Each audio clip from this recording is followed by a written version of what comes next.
Random J Productions presents the Palm Summer League. Tonight, we come to the Minnesota Motorsports Park in Canyon Falls for this year's running of the John Deere Father's Day Classic. After multiple delays, 40 star drivers are already lined up on pit road as we're just moments away from finally getting this race underway. Thank you for tuning in. I'm Josh, your commentator for tonight's race, and for the third straight PSL season and fourth straight summer, we've come to this rather small, yet fast, and action-packed racetrack in the heart of the land of 10,000 lakes. During the previous two Palm Summer League seasons, this track of course played host to the summer finale, and the first of those winners came from Ruiz in 2023, which ended up being the Railfan driver's first ever channel win. Not to mention, Ruiz is also fresh off his win at a last race in Japan, so momentum is very much on the 59 side here tonight. Then there's last year's Minnesota winner, channel veteran Nick Sant, who's not only looking to become the first driver in PSL history to win in all three seasons, but to continue his streak of winning at least one summer race a year, a streak that dates all the way back to 2021 in the former Golf Summer Series. And finally, there's summer kickoff winner and current points leader Bibi Ruiz, as the OSC Racing rookie looks for another solid run to maintain the points lead before the inevitable chaos of the Firecracker 400 that's coming up in just a few short weeks. Now, of course, before we get started, let's take a look at tonight's starting lineup. So on the pole is Brad Bergem, who's on the front row for the third straight PSL race in a row, and Jaxon two-time channel champion Ryan Wilson, the 48. Row 2, the 96 of Owen Miles and current points leader Bibi Ruiz in the 57. Row 3, Jaxon in the 75 and rookie Matthew Huber in the 98. And speaking of rookies, we've got two rookies in row number 4, Haley Anderson the 7 and Al Bunch in the 81. Row 5, the 62 of Patrick Miller and the 41 of Philip Torres. Row 6, Jose Angel Gutierrez and Riley Spurly in the 28. Row 7, Johnny Hernandez and Nathan Stapleton in the 97. Row 8, Jason Albert in the 4 and Alex Mullen in the 08. Row 9, the 90 of Matthew Hill and the 88 of Anthony Hernandez. We have a former Minnesota winner in row number 10, the 9 of Lipsy and the 15 of Colin Cropley. Row 11, we've got two drivers who are very close to winning last year's Father's Day Classic in the Meadowlands, the 99 of Alex Vitali and the 21 of Roberto Crown Jr. Row 12, Minnesota native Dylan Matthews, and next to her, the 19 of Kyler Sustry. Row 13, the 17 of Joe T, and next to him, the 53 of Random J. We've got two rookies in row number 14, Jaxon Bergem in the 84 and Brian Rodriguez in the 18. Row 15, Jordan Stout, and a former winner from Minnesota as well as the winner from the last race in Japan, Caleb Rose in the 59. Row 16, Matthew Burnett in the 03 and the 01 of Daniel Voiles.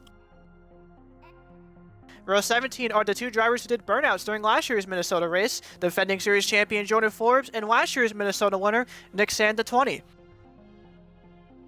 In row 18, we got two former channel champions, HWRO champion Keisha Richardson and 2023 PSL champion Brendan Beal in the 37, who of course won the championship at this racetrack. Row 19, Madison Chase in the 06 and Campbell Marsh in the 10. And finally, we got two rookies in row number 20, last week's runner-up Benny Watson in the 79, and next to him, the 63 of Alexander Rowe. Now, before we start the engines, let's first get a quick word with tonight's pole sitter. Hey, Brad, Josh, open the booth, got a copy? 10-4, got a copy loud and clear. Hey man, you probably know the bad news. You're last in points going into tonight. But the good news is that you're on the pole, and this is a track that your organization has had a lot of success in. What's the mindset for you and the Railfan team tonight? Well, I love this track. Don't get me wrong. It's one of my favorite tracks on the schedule. Just for me and the team is just have a clean race. We've been up front many times here, and we've done really good working with each other. We've won a championship here in the past, and if you could just keep keeping that clean mindset, because you never know what can happen here at this track in Minnesota. But as long as we can keep it clean and just keep out of trouble, stay up front, we'll have a shot to win this race here at the end. But hopefully to get out, only way up from here is from the bottom of the point standings is up. So only going to do better than that. So, but yeah, looking forward to tonight's race and happy to get this thing rolling from the pole. All right, man. Good luck out there. Stay safe out there. Thanks, bud. 10-4. And finally, it is now time for the most famous words in motorsports here in Minnesota. Drivers, start your engines!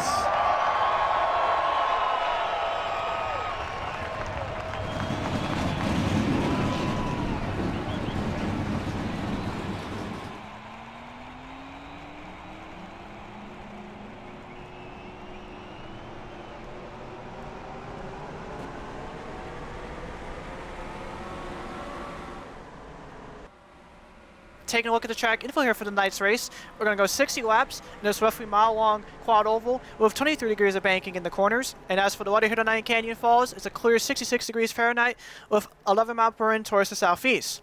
And as you can see, the past track winners include 2 rail-friend drivers, Lipsy in the Golf Summer Series in 2022, Caleb Rose during the PSL finale in 2023, while Nick Sant won last year's PSL finale at this track. Now, despite this race getting delayed for 2 days, this Minnesota crowd is still fired up and on their feet as you come to the green flag to the start of the Father's Day Classic.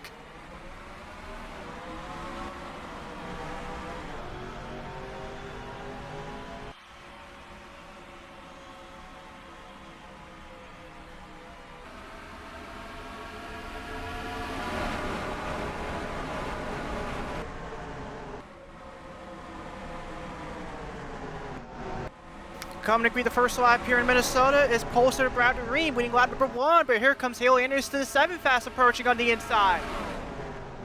Also approaching on the inside is the 62 of Patrick Miller and points for the Bibi Ruiz. As there's a strong run from Anderson off turn number 2 as he's going to be side by side with Bradley Ream. Miller and Miles also going to be side by side for third into turns 3 and 4 as Anderson gets another strong run on the inside as he'll clear Bradley Ream for the lead. But here's Miller also side by side with Anderson for the lead coming to lap number 3. And right behind Miller is that 94 of Jose Angel Gutierrez as the outside gets a strong run in the 1 initially. Ream down to the middle as they're 3 wide for the lead off 2. And whoa, Anderson got really tight that time by as he's moved a lot of ground on the racetrack with Miller easily rocketing to the lead. And as Anderson nearly went 4 wide that time by, he might right now be bewildered on just how a track this relatively small is able to produce racing this exciting and this close, but that's what Minnesota's all about. That's why it's been on this PSL schedule all 3 seasons. In addition to this track also being on the final Golf Summer Series schedule in 2022 as there's Gutierrez side by side of Miller coming to lap number 5 this time by. And Gutierrez having the advantage over the 62. Also in this picture, Johnny Hernandez in the 46 fast approaching alongside Matthew Hill and Owen Miles as Bradley Ream is side by side with the ladder. Minari points Wood of Ruiz is stuck in the middle of 3 wide of Anderson and Lipsy with Joe T fast approaching in 17. Also coming up, Jaxon Bergem in 84, Jordan Stout in 11 and 81 of Al Bunch on the inside. Alongside a little further back, Jack Haas, Matthew Hubert, Random J as those drivers are quick when making the way up front. But now here's Miller looking at the inside for the lead on Gutierrez as those two are going to be side by side down the back straightaway. Hernandez right behind the 94. Also Miles Kentucky right behind the 46 as Miller will clear Gutierrez for the lead of Gutierrez getting tight on the outside that time by. Or Hernandez now up to second as he complete lap number 6. And now Gutierrez has to battle Miles to stay inside this top 3 as Matthew Hill and Lipsy are side by side for 5th. New turns 3 and 4. Here's a strong run from Hernandez as he looks to the inside of Miller for the lead. As Lipsy looks to the inside of Miles for 3rd off of 4 as we're 3 wide again. Joe T and Hill nearly making contact there. Here's Lipsy with a strong run on the inside, forcing Hernandez to the middle as we're 3 wide once again for the lead. And Lipsy had to check up that time by. He's going to lose some ground to both Miles and the rest of the leaders. Matthew Hill still 3 out of both Joe T and Gutierrez off on 2. Hernandez will clear Patrick Miller for the lead. Of course, Johnny came to this race knife and points. A win here tonight would be absolutely massive for that team going into Firecracker Week as you come to lap number 9.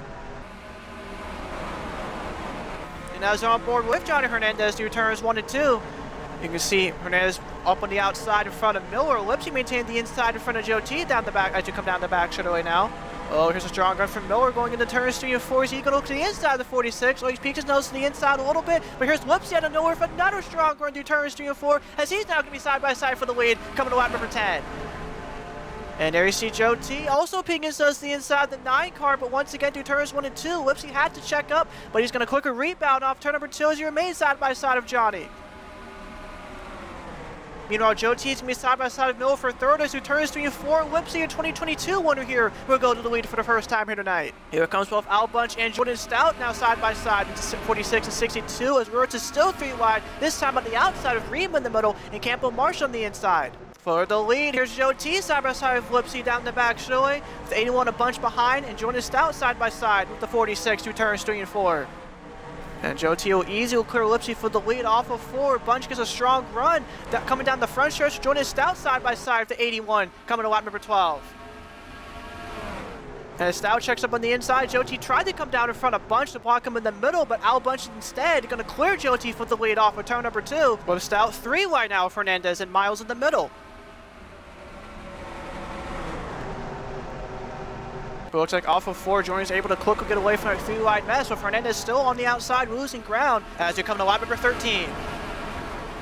You know, speaking of 3 wide, Bradley Reed is once again 3 wide, this time with Jaxon Bergem on the outside and Max Burnett on the inside with teammate Brendan Beal right behind the 6 car. But coming back to the lead, here's Joe T once again side by side with Bunch, this time to 17 on the inside and 81 on the outside as Joe T will easily clear to 81 through turns 3 and 4 with fellow Dodge Lipsy now side by side with Bunch coming to lap number 14 as well once again 3 wide. That was Matthew Hill on the inside, 3 wide of both Marsh and Miles as Lipsy looks like he'll clear Bunch for second off return number 2 this time by.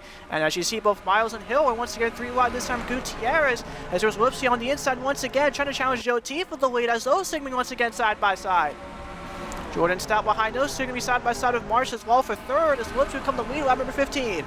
And you see Matthew Hill once again 3 wide, this time with Marsh on the outside and fellow Matthew from Florida, Matthew Burnett, who backed off on the inside. But despite a challenge from Joe T on the outside, Lipsy's going to maintain the lead for now down the back straightaway of Joe T now facing pressure from Stout through turns 3 and 4. But as I say that, Stout gets a strong run on the inside as he's now going to challenge Lipsy for the lead with Matthew Hill now up to third.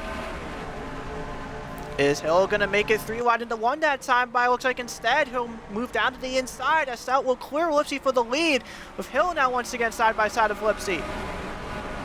And as Hill and Lipsy continues to be side by side, you see Marsh side by side of Joe T, where Hill gets a strong run off of 4 as he's now going to challenge Stout for the lead coming to lap number 17. See a little further back, Nathan Stapleton nearly going 4 wide of Keyshawn Richardson, Brendan Beal, and Gutierrez. As you continue to turns 1 and 2, Hill and Stout remain side by side for the lead, while Marsh and Lipsy remain side by side for third, while Burnett and Joe T are side by side for fifth. New turns 3 and 4, Hill clears Stout for the lead of Marsh and Burnett fast approaching as we're 3 wide for second off of 4. Oh, you see Marsh trying his best to stay off of Stout as it cleared both him and Burnett through turns 1 and 2. Lipsy now fast approaching middle, challenging both the 11 and 03. And speaking of challenging, here's Marsh now challenging Hill for the lead down the back into turns 3 and 4. With Marsh in an ever so dominant middle lane, he will clear Matthew Hill for the lead easily off of turn number 4. Behind him, the 2 Matthews from Florida are side by side for second. See Stout still on the outside falling back with his teammate Keyshawn Richardson getting around him. That's going to be for fifth, I believe. With the latter now side by side of Lipsy as the 2 Matthews from Florida remain side by side for second through turns 3 and 4. With Burnett clearing Hill at that time by, but here's Richardson fast approaching as he's not going to be side by side with the 03. And once again, that strong run for Richardson is going to be good enough for him to be side by side with the leader. Campbell Marsh returns 1 and 2 this time by before he backs off on the inside. Is he going to respond here down the back straightaway as he gets a strong run from Nathan Stapleton? And Stapleton is going to force Richardson to the middle through turns 3 and 4 as we're there once again for second. Richardson maintains the middle as now 3 wide for the lead with Staple on the inside. Richardson trying to keep his car off of Marsh as you're going to turns 1 and 2. Staple falls back on the inside as Keyshawn Richardson gets a strong run in the middle and will clear both drivers off of 2.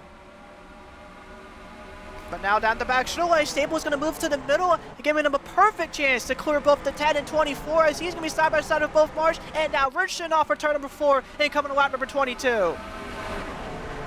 And indeed, Staple's going to lead that time by, but here comes the 21, Roberto Crown Jr. right behind the 97, and Johnny Hernandez once again peeking his nose back up in the front. Here comes Crown now side by side of Richardson to turns 3 and 4, but he's in the middle, giving him a perfect opportunity to be side by side with Staple. Off for 4, but Hernandez clearing Richardson for third. Crown led that time by, but he remains side by side with Staple through turns 1 and 2, but with Crown in the middle, Staple is not going to be any match for that 21. As there's Johnny back in this picture side by side with Staple for second. Continuing down the back straight, you can see Crown moving up the track in front of Staple for trying to move back down to the middle to block Hernandez, but it was too late. Here's Hernandez side by side for the lead with the 21. A little further behind, see Joe T going 3 wide, both Burnett and Staples were 4 wide. That's Jaxon Bergem going 4 wide, both the rail front drivers of Lipsy and Beal and Campbell and Marsh, as Beal and Marsh make contact there. And thankfully, all 4 of those drivers were able to back off. And if you remember in past races here in Minnesota, drivers going 4 wide or in some cases 5 wide into or off these corners. And of course, with Minnesota being the championship race for the first 2 PSL seasons, that led to, of course, massive championship implications. Even though this race is not the championship race this year, this track and these drivers are still just as racy as ever. Coming to lap number 25 for Burnett side by side with Johnny for the lead through turns 1 and 2. Now Fernandez down on the outside through turns 3 and 4. Those 2 drivers I mentioned are going to easily get around them as we're once again 4 wide. Campbell Marshall going to the inside of Brendan Beal as him and Richardson make some contact with Roberto Crown on the outside now. But much like the lap before, they were able to quickly back off with the 10 of Mars, who's in ground. He's now 3 wide with both Gutierrez and Bergem. As here's Joe T now fast approaching on the inside, easily clearing Matt for Burnett for the lead through turns 3 and 4. Staple trying to do the same as well. And now with Staple moving up to the middle, is going to open the door once again for Lipsy to make it 3 wide for second. Coming to lap number 27. Burnett's going to get forced up to the outside by Staple as they'll clear the 03 to turns 1 and 2. And as Burnett continues to lose ground on the outside, he's once again going to be 3 wide. This time Fernandez in the middle, Lipsy on the inside off for turn number 2. And as those 3 continue to battle, here comes Staple now looking to the inside of Joe T as those 3 going to be side by side for the lead through turns 3 and 4. And now here's Beal now looking the inside of his teammate, almost making 4 wide, coming to lap number 28. Through turns 1 and 2, looks like both the rail fan drivers are going to back off as Staple will clear Joe T for the lead as we continue down the back.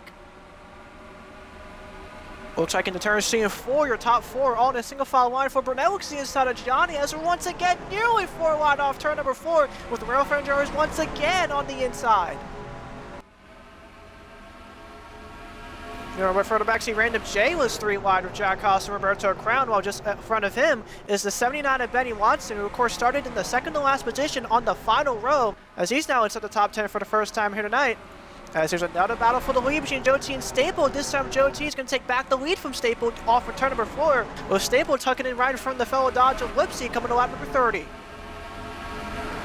On through turns 1 and 2, Brendan Beal continues to maintain the inside as he's going to be side by side with Burnett for the 4th position. Behind those 2, both Hernandez and Albert are going to be side by side for 6. As here's Lipsy now looking at the inside of Staple. This is going to be for second through turns 3 and 4. Now if Lipsy maintain the middle, here comes Beal out of nowhere as he's once again going to be aggressive off of 4, making it 3 wide for second.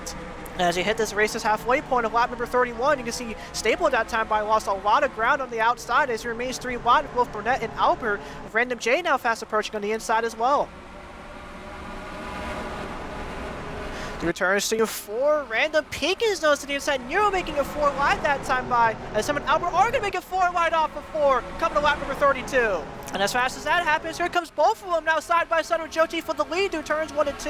But both of them had to check up that time by, with Joe T maintaining the advantage off of 2. And as this aggressive and close racing continues up front, I think now is a good time for another edition of Palm Summer League Crank It Up.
Back in Minnesota for the Father's Day Classic, Joe T maintains the lead here on lap number 39 to 60. And at this point in the race, this should mean that the pit window should be open, so don't be surprised if we see some drivers coming out pit road either this time by or next time by as they come to lap number 40 of Joe T. Once again, maintain the lead.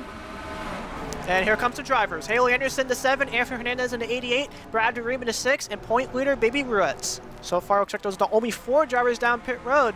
As you see Random and Joe T now side by side for the lead. Who's going to come down pit road this time by? Continue to turns 3 and 4. We're going to see if anyone else will come down pit road. Is here Spurly pulling down to the apron. As it looks like Spurly, Benny Watson, Ryan Wilson was. Oh, Alex Moen gets turned into the wall by Al Bunch. And there you can see the heavy smoke coming out of Alex Moen's car. He's all but done for the night. As Al Bunch is trying to come down pit road that time by, but instead drives over the sand trap. No caution. As of now, we remain green. As here's this third group of drivers down pit road, led by Matthew Ned, Campbell Marsh, and Joe T. And Hamlin making contact. Joe T is going to turn Campbell Marsh off of 4, sends a 10 into the wall. Once again, no caution. I am very surprised PSL officials are not throwing the caution for 2 separate instances with 2 drivers trying to get on the pit road. And speaking of race, Random's trying to get on pit road, never making contact with Reams. Whoa! Random comes down in front of Ruiz as those 2 nearly collide. But Random makes it down safely, followed by Brendan Beal and Jason Albert in the 84, in the 4 car, I should say. Looks like Random's teammate Alexander Rose coming down. Joe T finally coming down after his failed first attempt down pit road. We, of course, got the Campbell Marsh. You see the second group of drivers now come back on track, led by Riley Spurly and Benny Watson. Ryan Wilson, Caleb Rose, also some other drivers in this group alongside Nick Sant. So 2 former Minnesota winners there. Looks like it appears that this third group is the largest group to come down pit road. See Keyshawn Riston was up front earlier alongside Nathan Stapleton, defending champion Jordan Forbes. Also a part of this group is the 81 Al Bunch, who had a long pit stop after turning Alex Moen head on to the wall. Oh, Caleb Rose gets turned! This is now going to be cautious. Oh, Owen Miles and Kawasaki striking into him as well. Oh my goodness, and for the second race in a row here in the Palm Summer League. But thankfully this time around the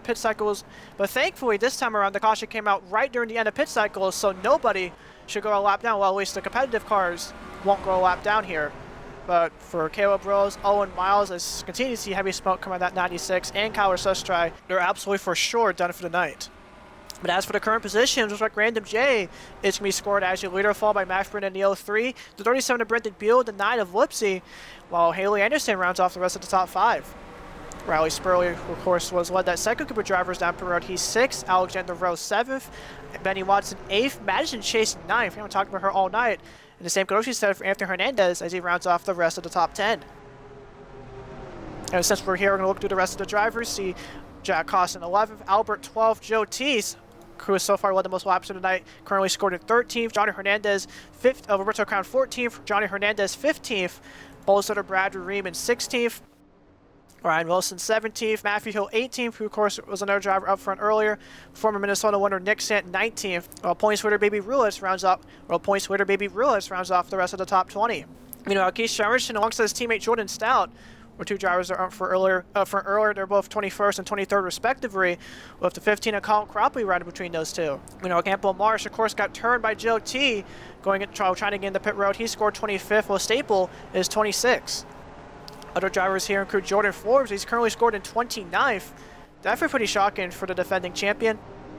And there you saw Al Bunch, who's currently 36 in the last competitive car on track. After he, of course, turned Alex Moen into the wall, which, speaking of which, will be our first of many replays we'll take a look at right now. So the first replay we're going to take a look at is that Al Bunch Alex Moen incident. This happened on lap number 40 as the second group of drivers were coming down pit road. So both Moen and Bunch slowed down to join this group of drivers coming down pit road. But instead, as Bunch moves down the track, he instead clips Moen, sends him into the wall. Very nasty impact for Alex Moen as he went almost head on into that outside wall. Taking a look again from another angle. Yeah, definitely a big lapse of judgment for Al Bunch as he tried to join these group of drivers down pit road, but instead, not only misses pit road, but sends Moen head on into that outside wall. Now let's go on board with Al Bunch to see his point of view. So I think this point right here, Bunch was still on the fence if he wanted to come down pit road or not. But by the time he decided, it was just too late. Just could not get off of, got into Moen, just could not get off him. Ugh. hard hit there from Mullen, as that will officially end his night and score him in the last position. Now as for the second replay, this time between Campbell, Marsh, and Joe T. So you can see Burnett slowing down into turn number 3 to move down to the apron and come down pit road. Both Joe T and Marsh do so, but the two make contact and just could not get off of each other. This time with Joe T turning the 10 car into the wall, but thankfully not much of a serious impact for Marsh this time, as he got minor left side damage. Wants to take on this once again. And yeah, it's just like before with Marsh and Mullen.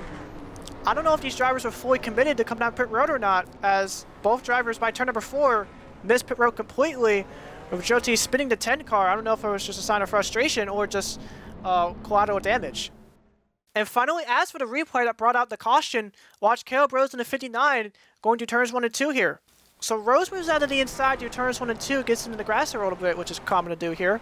But then off of 2 as these drivers on the apron are coming back onto the track from pit road. Oh, Rose gets into the 15 abruptly, sends them into the sand trap and the 59 around, with both Miles and Sushar having practically nowhere to go, with all those other drivers quickly moving down to the inside to avoid Rose.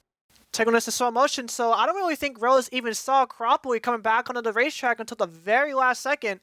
But at that point, there was just not much he could do, with Rose getting into the back of the 15, sending both drivers around. Thankfully for Cropley, he was able to save it by diving down to the racetrack into the sand trap.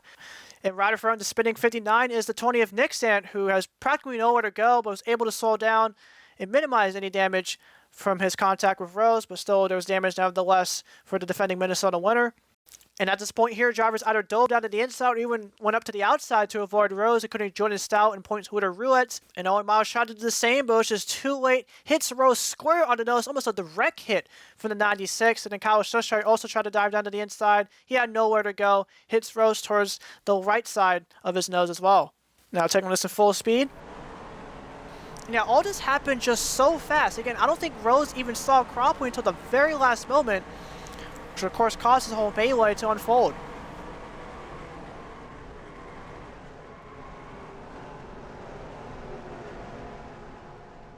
And now let's go on board with Caleb Rose. Yeah, as Rose was approaching the backstretch, Cropley was coming back onto the racetrack. Pretty much no time to react whatsoever. And then here comes Miles. Ugh! And such try, bam! Definitely a tough break for not only our most recent winner in Japan, but also a driver who has won at this place before. On board with Owen Miles. So he sees the smoke and slows down, but is just not sure where to go on the racetrack until boom, hitting Rose again directly square on his nose. And finally on board with Kawasa's try. So despite having a lot of open racetrack on the inside, again, just like Miles, he's not sure where to go until seeing Rose at the last second, as this will be the second race in a row with Sustry will be scored with a DNF. But anyways, we're under caution here in Minnesota for the belated Father's Day Classic. We'll be right back with you guys after this.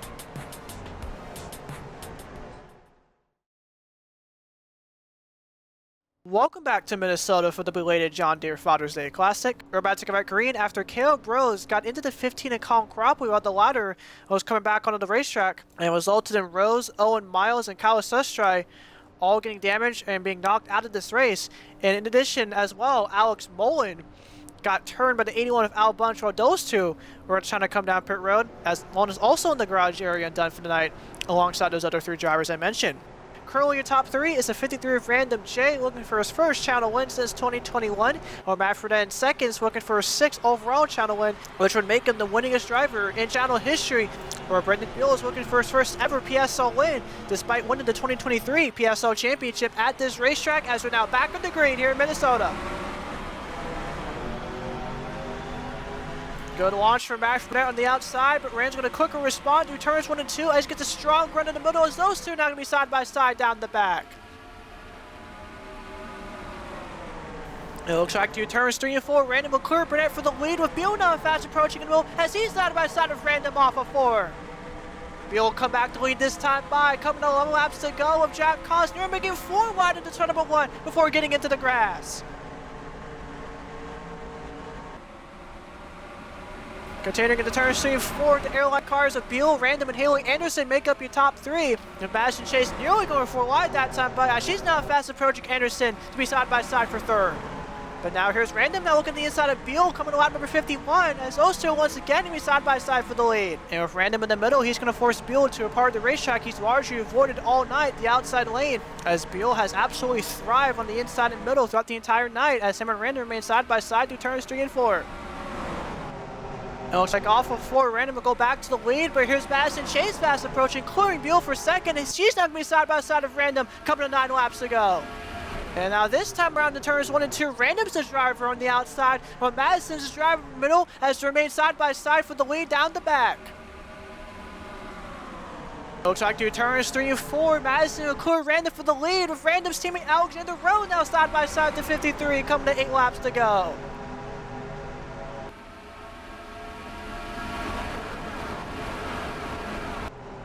It looks like into turn number 2, the rookie of Rowe will have the advantage over his veteran teammate as he moves up to second, with Jaxon side by side with Beal for 4th, with Rowe getting a strong run in the middle, this time forcing Madison to the outside, easily clearing the 06 off of 4.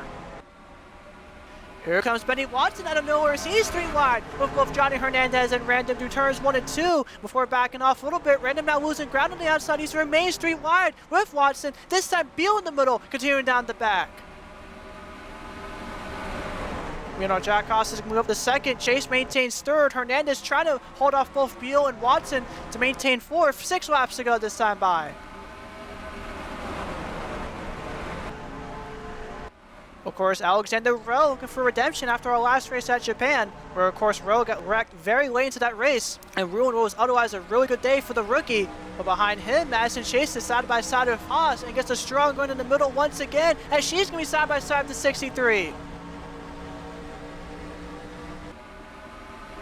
Looks like Rowe barely beat Madison back to the line that time. Byers was 3 wide into turn number 1 for Albert backs off on the inside. But both Madison and Rowe remain side by side for the lead off of 2 and down the back with Madison clearing to 63 into turn number 3. But here comes the 79 of Benny Watson fast approaching and peeking his nose to the inside of Madison, forcing him to the outside as we're once again side by side coming to 4 laps to go to the line. That time by, Watson had the advantage over Chase, but those two remain side by side for the lead through turns 1 and 2 with Watson clearing the 06. Of course, Benny Watson is another driver looking for redemption after Japan, as he of course led coming to the white flag, but got passed by Caleb Rose with just half a lap to go. Can the NR veteran get his first PSL win tonight with only 3 laps to go? Here comes fellow rookie Haley Anderson side by side with Jason Albert for second through turns 1 and 2. But it looks like Albert's going to maintain his advantage for now down the back. Of course, that middle line in turns 3 and 4 has been the best place to be at the entire night, and Anderson is going to take advantage of that fact as he'll clear Albert for second off of 4. He's now going to challenge Watson for the lead with only 2 laps to go. The 2 PSO rookies are going to be side by side for the lead through turns 1 and 2, with Anderson in the middle and Watson maintaining the outside. And it looks like off of 2, Watson's going to maintain his advantage for now, but here comes another strong going from Haley Anderson through turns 3 and 4 as he'll clear Watson for the lead. We're 3 wide once again behind your top 3 as this time by, we're going to see the white flag. Only 1 lap to go here in Minnesota. Anderson's going to move up to the outside through turns 1 and 2 with Watson closely following behind as off of turn 2. Here's a strong run from the 79.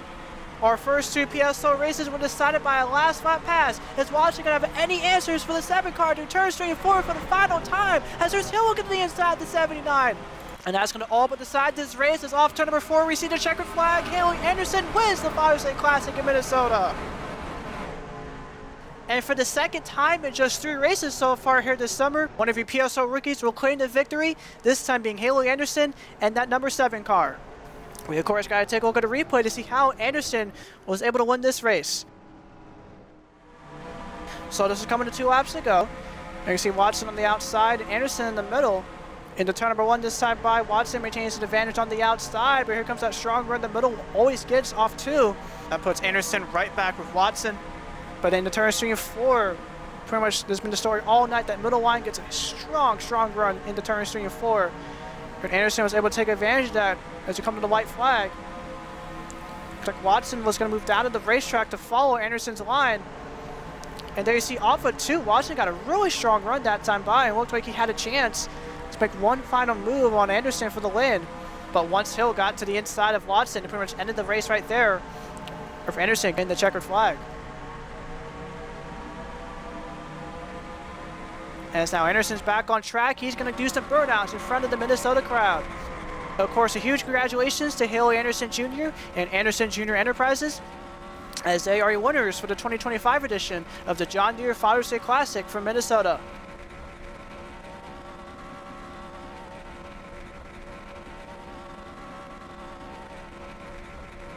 But anyways, let's take a look at the finishing results and point standings after tonight's exciting race.